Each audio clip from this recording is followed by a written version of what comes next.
जय हिंद, जय भारत, जय श्री राम। ये सोने से क्या क्या हानि है, उस वीडियो का भाग 2 है ये। उसमें पूरा हानि नहीं बता सके। अब इसमें केवल सोने से अधिक हानि के विषय में ही हमें बताना है। देखिए, सो जाने के ऊपर श्वास का गति अधिक तेज होता है।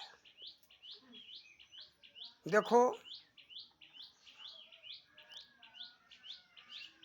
श्वास की गति के ऊपर ही जीवन है, आयु है। जितना श्वास कम चलेगा उतना ही आपकी आयु लंबी होगी। देखिए, श्वास के ऊपर ही जीवन है। श्वास नहीं है तो जीवन नहीं है। ऐसे हम लोग जब बैठे हैं तो श्वास का गति 12 अंगुल है। यानी श्वास लेकर के आप जब छोड़ते हैं तो उसका ऐसे आकर के 4 4 8 4 12 अंगुल के बाद उसका गति खत्म हो जाता है। 12 अंगुल के आगे उसकी गति नहीं है, वहाँ तक वो धक्का मारेगा। अब जितने आप अधिक मेहनत करेंगे, श्वास का गति तेज हो जाएगा। केवल एक ये बताया गया कि 12 अंगुल में वही स्थिति एक कम का है। जब आप पानी पीते हैं तो पानी पीते समय में श्वास का गति 11 अंगुल का होता है। चलते समय में 18, कार्य करते समय में 18, स्त्री गमन में 65, सोने में 100, सो जाने पर 100 अंगुल हो जाता है। तो जितना ही इसका गति बढ़ता जाएगा उतना ही शरीर का आपका आयु कम होगा, जीवन कम होगा। इसलिए बताया है स्वर वैज्ञानिकों ने। ये स्वर विज्ञान के जो वैज्ञानिक हैं वो बताए हैं कि जितना अधिक से अधिक कोशिश करें, कम चले। इसीलिए बताया जाता है कि आप कम सोएं। यानी इसके मतलब ये भी नहीं कि बिल्कुल कम। 6 घंटा तो सोना ही चाहिए हर मनुष्य को। कारण कि अगर 6 घंटा नहीं सोएंगे, शरीर में गर्मी बढ़ेगी। गर्मी के कारण नाना प्रकार की बीमारियां होगी। यही कारण है खास करके अधिक न सोने का। देखो, सोने से ज़्यादा हानि होता है शरीर का, आयु कम होता है, शरीर के सभी तंत्र आपके कमज़ोर पड़ते हैं। इसलिए अधिक सोने को परहेज किया गया है, बताया गया है। लेकिन आज हमारे समाज में स्वर का ज्ञान नहीं है। लोग होड़ लगाए हुए हैं कि अधिक से अधिक सो। अरे 6 से 7 घंटा सो जाओ, ठीक है। 6 घंटा में ही जो है आपका नींद पूरा हो जाता है वास्तव में। और शरीर ठीक नहीं है, स्वस्थ नहीं, तो भले आलस करो, सो जाओ, बात अलग है। लेकिन जहाँ तक कोशिश रखो शरीर हमारा स्वस्थ रहे, हम कम सोए। जितना कम सोओगे आयु लंबी होगी। ताकि देखो, उसमें ये है कि 100 अंगुल आपका गति हो जाएगा। इसीलिए स्त्री गमन को भी कम बताया गया है कि बहुत कम करना चाहिए। कारण कि उसमें 65 अंगुल गति होता है। ये सब बात जो जानते हैं शरीर के बारे में, वो लोग आज जो है जो कहते हो ना कि फलाने का 100 वर्ष हो गया, 125 वर्ष आयु हो गया, यही कारण है। वो लोग नियम से अपने जीवन को जिए, खान पान पर भी ध्यान रखे, पानी पीने पर ध्यान रखे, क्या खाना है क्या नहीं खाना है, किस मौसम में क्या खाना है, ये सारी बातों का ध्यान रखे। पहले तो मान लो कि वायुमंडल भी शुद्ध था, सब कुछ खाद्य पदार्थ भी शुद्ध था, ये सारी बातें हैं। लेकिन जिसमें एक सबसे बड़ा हानिकारक है क्या, ये सोना भी बहुत बड़ा हानिकारक है। इसमें सबसे बड़ा हानिकारक, इससे शरीर के लिए, आयु के लिए कोई बड़ा हानिकारक नहीं है। देखो, आज बीमारियां हो रही हैं। खाद्य पदार्थों ये क्या है, खाद यूरिया खाद जो पड़ रहा है, रासायनिक खादों के कारण ये उसमें अनाज के अंदर ये उस सभी का जहर मिलावट हो रहा है। जहरीली दवाइयाँ जो डाली जा रही है, इससे भी जो है अनाजों में ये जहर मिल रहा है, इससे बीमारियां बनती है। बीमारियों का कई कारण है, हमारा वायुमंडल भी शुद्ध नहीं रह गया। ये तो बात है ही आयु को कम करने वाला, लेकिन एक उसमें का ये बहुत बड़ा भाग है। जिसको मान लो सब कुछ खाने पीने को शुद्ध मिले, लेकिन सो करके अपने आयु को खो दे तो वो फिर क्या बचेगा, बचेगा कुछ नहीं। इसलिए सोने के बारे में बताया गया है, कम सोना चाहिए, और इसका सबसे बड़ा यही कारण रहा है। देखो, सोने के विषय में कई जो है पुस्तकों में इसमें बताया गया है कि 6 घंटा सोना चाहिए, 6 से 7 घंटा सोना चाहिए, इससे ज़्यादा नहीं, बहुत ज़्यादा से 7 घंटा तक। अब कोई आए तो 12 घंटा, 10 घंटा और 14 घंटा तक लोग सोने की आदत बना रहे हैं, 16 घंटा तक सोते हैं, तो इससे शरीर का आपका क्षति होता है। इसलिए आप लोग इससे सोने से इतना बचो। और ये सब मिलेगा कहाँ? स्वर विज्ञान के पुस्तक पढ़ोगे तब।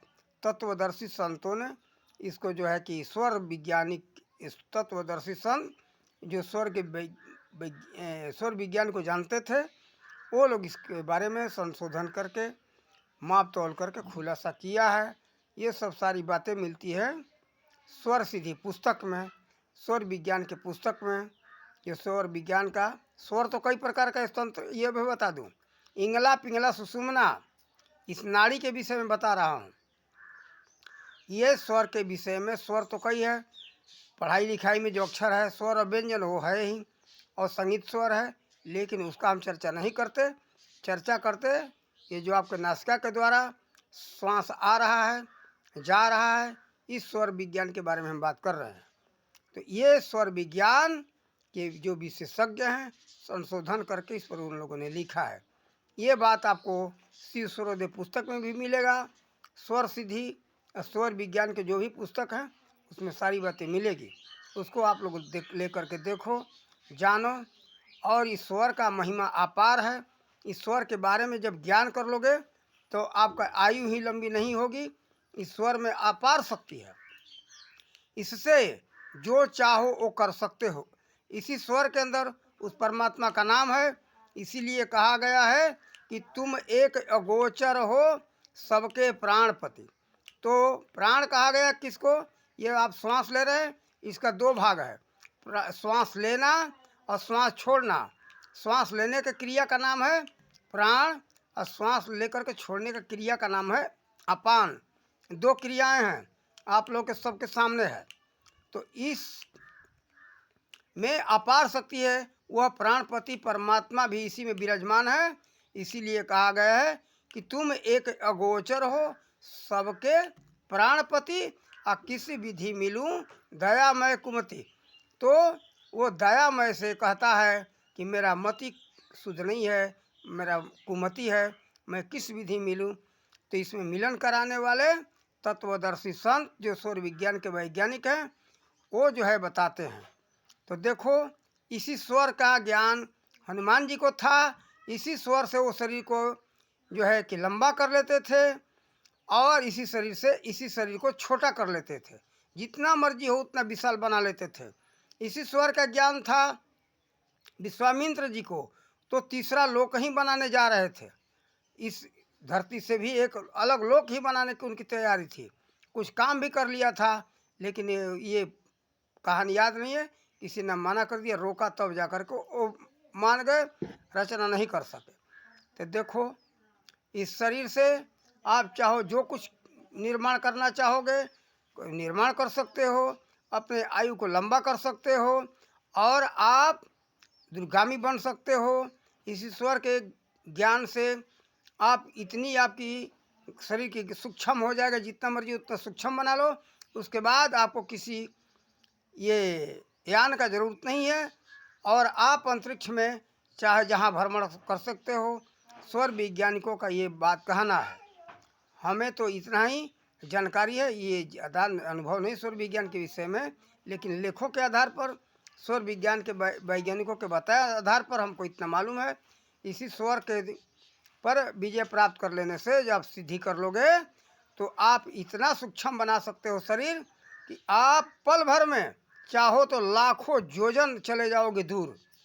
तो इसी आप लोग जानते सुने होंगे कथा कहानियों में कि ये राक्षस ऐसे थे कि कहाँ से कहाँ चले जाते थे, देवता भी कहाँ से कहाँ चले जाते थे अदृश्य हो करके। तो इसमें वही शक्ति है कि बिल्कुल सूक्ष्म रूप बना लो ताकि अदृश्य हो जाओगे, और इतना विशाल रूप बना लो।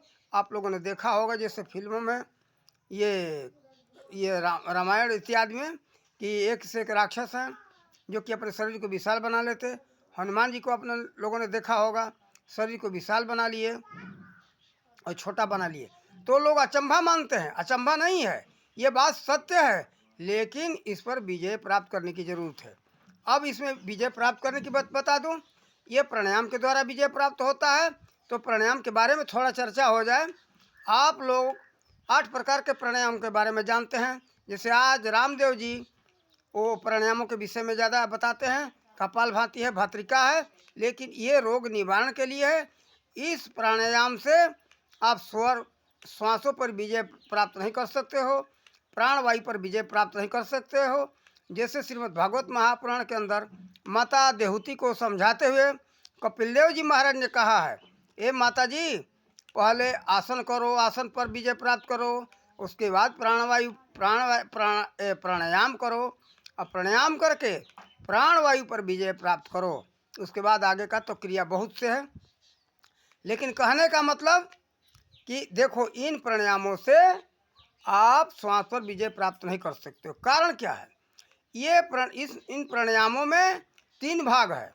सभी प्राणायामों में 3 भाग है। पहला पूरक, कुंभक और रेचक। तो पूरक कहते श्वास लेने का नाम, और कुंभक कहते श्वास को रोकने का नाम कुंभक है, और छोड़ने का नाम रेचक है।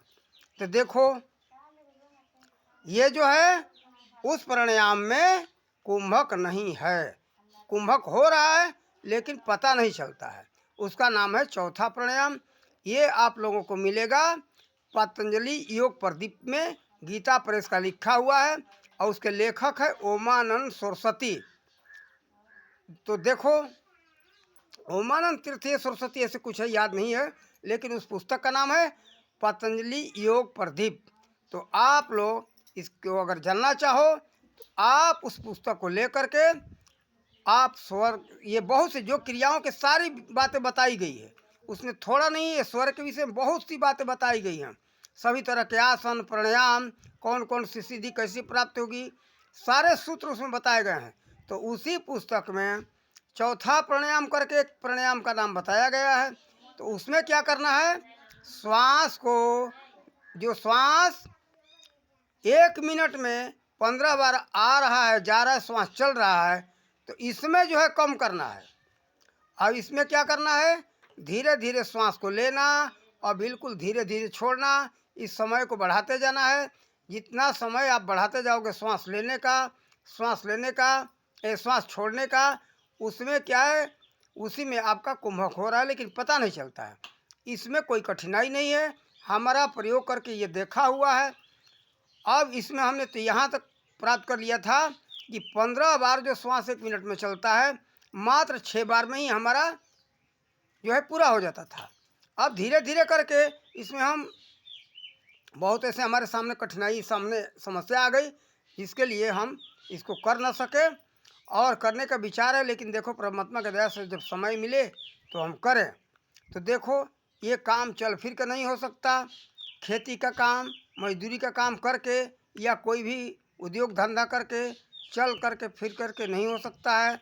इसमें गोरखनाथ जी इसके विषय में बताते हैं कि उस समय बहुत कम चलना चाहिए और बहुत कम बात करना चाहिए। अधिक से अधिक जो है हाँ या ना में बात कर लो, थोड़ा बात करो, बात भी मत करो। बात करने में आपका श्वास का गति तेज होगा, उससे आप बात प्राणायाम का समय बर्बाद होगा। इसलिए बात कम करना चाहिए, चलना फिरना कम चाहिए। ये संसार का मोह माया त्यागने के बाद ही ये सब कार्य हो सकता है। इसीलिए कहा है कि एक संग दो ही हो ही न भुआलू, हंसब ठठाई फुलाई बिगालू। एक साथ दो हो नहीं सकता है। संसार का भी कार्य कर लें और ये हम योग सिद्धि भी प्राप्त कर लें, तो बैठ जाने के बाद ये कार्य करते जाओगे तो सारी सिद्धियाँ जितने धीरे धीरे धीरे धीरे आपकी श्वास की गति कम होती जाएगी, सारी सिद्धियाँ बारी बारी से अपने आप आती चली जाएगी। इन्हीं स्वर के ज्ञान के द्वारा ये सारी सिद्धियाँ प्राप्त की जाती है और इसमें और कोई ज़्यादा कठिनाई नहीं है। यही कठिनाई इसको करने का, मोह माया त्यागो, संसार का कार्य छोड़ो, ये कार्य करो। लेकिन जगत के लिए बहुत आप गुरु बन कर के निकलोगे। जगत कल्याण ऐसे भी होगा कि आप करोगे तो आपका अनुसरण अनुकरण जगत करेगा, इसमें भी बहुत बड़ा कल्याण है। जैसे काकभूषुंडी जी महाराज हिमालय पर्वत पर रह करके वहाँ कर रहे हैं, तो उनका अनुसरण जगत कर रहा है, तो ये जगत कल्याण के लिए भी बहुत बड़ा कार्य है। इसके लिए हमारा भी विचार है कि हम भी करें, हमारा तो कल्याण होगा ही होगा, साथ में जगत का भी कल्याण होगा। तो ये ज्ञान तो गुरु महाराज जी के आशीर्वाद से और संतों के आशीर्वाद से, माता पिता के आशीर्वाद और कृपा से ये सब प्राप्त हुआ। लेकिन बहुत इसके विषय में हमको खोजना पड़ा। हम इसके विषय में पहले तो सोचे कि भाई चलो सिद्ध संतों से मिलो, तो हम उत्तराखंड में और हिमाचल प्रदेश में बहुत पैदल यात्रा किए, वर्षों पैदल यात्रा किए, लेकिन कहीं हमको पता नहीं चला। उसके बाद हमने सोचा कि भाई अब तो प्राचीन काल के जो महापुरुष हुए हैं वो भी तो उनका सत्संग है, वो भी तो गुरु हैं, चलो उनके पुस्तकों का तलाश करें। तो पुस्तक का तलाश करते करते हम हरिद्वार में आए और हरिद्वार में ऋषिकेश में तलाश किए, कहीं नहीं पता चला। तो एक मोती बाज़ार है हरिद्वार में, वहाँ सब्जी मंडी है नज़दीक में ही, वहीं एक गीता प्रेस का दुकान है। वहाँ जब गए हमने मांगा तो हमको प्राणायाम के विषय में अच्छा, उसमें एक पंडित जी थे वहाँ के विक्रेता पुस्तक के, उन्होंने बताया कि आपको मैं एक पुस्तक दे रहा हूँ। उन्होंने पुस्तक दिया तो उसमें हमको अच्छी जानकारी मिली। तो देखो पतंजलि योग प्रदीप के जैसा इस विषय में सभी सिद्धियों के विषय में जानकारी देने वाला और दूसरा कोई पुस्तक हमको तो नहीं मालूम है। ऐसे बहुत से पुस्तकें हो सकते हैं, होंगे, ये तो जगत है, लेकिन हमको और किसी पुस्तक के बारे में नहीं मालूम है। तो आप लोग इसके विषय में उसको लेकर के देखो, आप लोगों को जानकारी मिलेगी। जो योग सिद्धि प्राप्त करना चाहते हैं उनके लिए बात अति उपयोगी है। तो देखो सोने से हानि के ऊपर कितनी बातें चर्चा चल गई, और आप लोगों से हम निवेदन करेंगे कि आप सब लोग जो लोग चाहें इस पुस्तक को लेकर के, और संतों का भी अगर संध्यान हो जाए मिल जाए, कारण कि जिन ढूंढती निपाइयाँ गहरे पानी पैठ, मैं बावरी डूबंडरी रही किनारे न बैठ। तो देखो भाई, जो डरेगा वो कुछ नहीं कर पाएगा, निडर होकर के ढूंढो, जिन खो जाती निपाइयाँ, भाई जो खोजा वो पाएगा जरूर। इसीलिए जिसको ज़रूरत हो, जिसका श्रद्धा हो, इस पुस्तक को तलाश करें। और आयु को बढ़ाने के लिए ये प्राणायाम बहुत ज़रूरी है। इसी आयु के बल से, इसमें बात छूट गया था, इसी श्वास के बल से जो विजय प्राप्त कर लिए, आज लाखों लाख बरस जो है लोग जीवित हैं, संत लोग, ऋषि लोग। जैसे आप लोगों ने कभी कभी सुना होगा, वीडियो आता रहता है यूट्यूब पर कि स्तंभा आज भी जीवित है। तो यही चीज़ है, वरदान तो है ही, लेकिन वरदान के साथ साथ कार्य भी करना पड़ता है। सारा काम वरदान से नहीं होता। मान लो एक बात को, एक उदाहरण दे दूँ। जैसे अभी खेती के समय है, हम किसी किसान को या कोई संत आशीर्वाद दे दे कि तुम्हारा जाओ जो है कि इस साल जो है 1 लाख मन धान होगा तुम्हारे खेत में, और मेहनत करे नहीं तो क्या 1 लाख मन धान होगा? नहीं होगा। आशीर्वाद के साथ साथ कार्य भी करना चाहिए, कारण कि कर्म प्रधान विश्व रचि राखा, आ जो जस करई तस फल चाखा। तो ठीक है, राम तो करते ही हैं, लेकिन कर्म भी करना चाहिए। जो उनका आदेश हो वो तो करना ही पड़ेगा। कर्म करो, सब कुछ प्राप्त होगा। हम तो विचरण करते रहते, तो बहुत हमारी माताएं कहती हैं, अरे सखी जी हमारे बच्चा को आशीर्वाद दे दो, हमारा बच्चा जो है ना पास हो जाए। तो हम कहते कि अच्छा ये बताओ, पढ़ाई नहीं करेगा तो हमारा आशीर्वाद से पास होगा क्या? पढ़ाई करके और परीक्षा में उसको लिखना ही पड़ेगा। हमारा आशीर्वाद माने कुछ नहीं, आशीर्वाद हम यही देते कि तुम खूब जितना अधिक से अधिक हो सके मन लगा के मेहनत करके पढ़ाई करो। तो हम इस कहीं भी गए लोगों को यही कहे कि भाई परिश्रम करो और प्राप्त करो।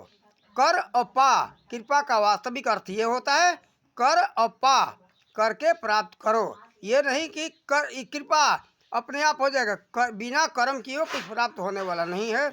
मेहनत करोगे तो सब कुछ प्राप्त होगा, मेहनत नहीं करोगे तो कुछ भी प्राप्त नहीं होगा।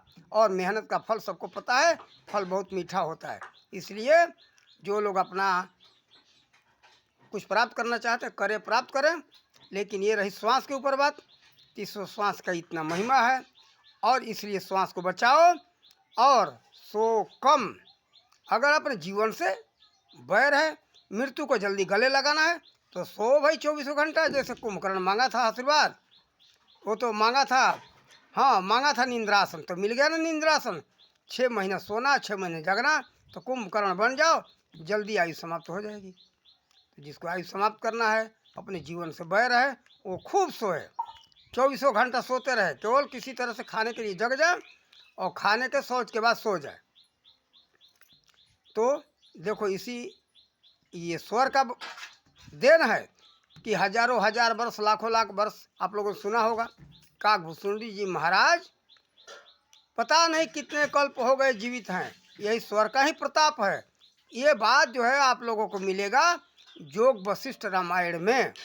ये बात वशिष्ठ जी महाराज ने पूछा है और काकभूषुंडी जी ने बताया है। काकभूषुंडी और वशिष्ठ काकभूषुंडी और वशिष्ठ संवाद में ये बात मिलेगा आप लोगों को। तो योग वशिष्ठ रामायण लेकर के काकभूषुंडी और वशिष्ठ संवाद पढ़ो। उसमें जो है उन्होंने काकभूषुंडी जी महाराज ने जो है प्राणायाम का बहुत अच्छा विस्तार में वर्णन किया है। ये बात गीता में भी आपको प्राणायाम के बारे में मिलेगा, लेकिन संक्षेप में है। रामायण में भी मिलेगा, श्रीमद् भागवत महापुराण में भी मिलेगा। माता देहूती को ये कपिल देव जी महाराज समझाते हुए वर्णन किए हैं। तो देखो प्राणायाम का वर्णन हर जगह है, लेकिन अच्छा जानकारी योग वशिष्ठ रामायण में मिला, हमको वहीं से संकेत मिला, तब हम इसके पीछे पड़े। मालूम तो था पहले से, लेकिन इतनी जानकारी नहीं थी। विशेष जानकारी मिली मुझको ये योग वशिष्ठ रामायण से, और हम इन्हीं शब्दों के साथ अपने वाणी का विराम देते। आप लोग अपना ये सब जान करके अपना आत्म कल्याण करो, अपने आयु को बढ़ाओ। जय हिंद, जय भारत, जय श्री राम।